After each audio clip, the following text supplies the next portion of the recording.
දන්නවද? ඔයා තමයි මගේ ලෝකේ. ඔයා තමයි මගේ පණ. ඔයා තමයි මගේ ජීවිතේ. එහෙම කියාගෙන මිනිස්සෙක් වගේ පස්සෙන් එනවනේ. සමහර මිනිස්සුන්ට ඒ මිනිස්සුන්ව අගයක් නැහැ.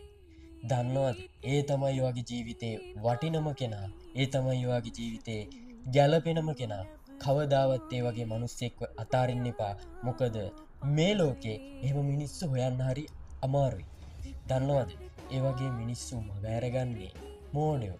ඒ නිසා ඔයාගේ පස්සෙන් වැටීගෙන, මැරීගෙන, නැහීගෙන ඔයා මත්තෙම නැහෙන ඒ මිනිස්යාව රැකගන්න. ඒ වගේ මිනිස්සු හරි දුර්ලභ.